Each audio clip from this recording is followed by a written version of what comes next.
Visit sailrite.com for all your project supplies, tools, and instructions. Hi, Eric Grant here with Sailrite.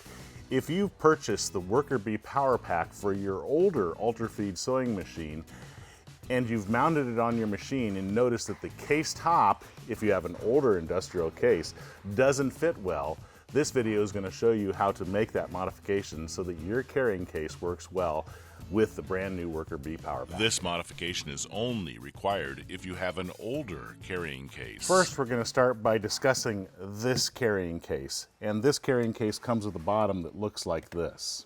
You're going to have a piece of foam in the top that looks like this. And unfortunately, this foam gets a little bit in the way of the WorkerB Power Pack. So we haven't done any modification to this foam at this juncture. And here's how it fits.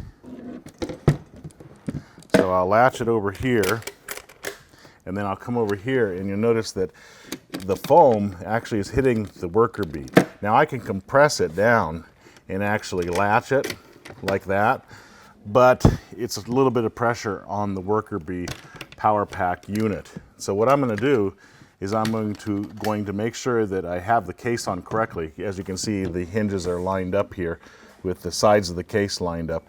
If you turn the case this way, notice how it's not lined up with the hinges lined up.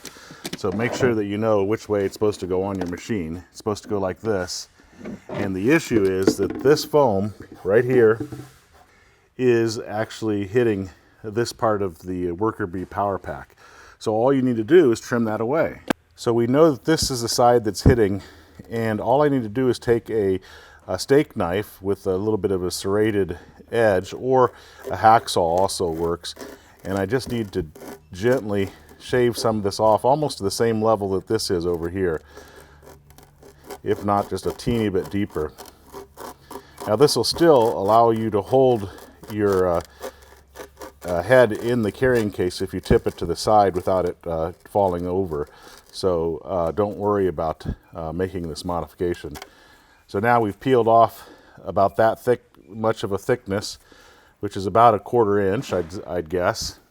So now when we put this on, I'm going to latch this side first, and then I come over here, and this side is easily latched, and that makes it so that it doesn't compress the new WorkerB unit.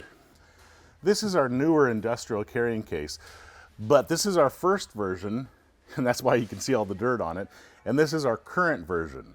If I tilt them up like this so you can look inside, you can see that our newer version has a piece of foam here, here, and here, while our older version has a piece of foam here, here, here, and here. But this one's much larger, and this one is not even present. At the time, we thought we needed all this foam to hold the head in the carrying case if the head were tipped on its side or even upside down. But we found that we did not. In fact, it made it a little bit more difficult to latch the carrying case top. This piece of foam hits the WorkerB Power Pack system, so we need to remove it. To do that, it's pretty easy actually. You just give it a little bit of a wiggle and a pull, and there it is. It's removed. Now this older version of the newer industrial carrying case will work with the WorkerB Power Pack. Thanks for watching. If you have questions, give us a call or email us. We're glad to help.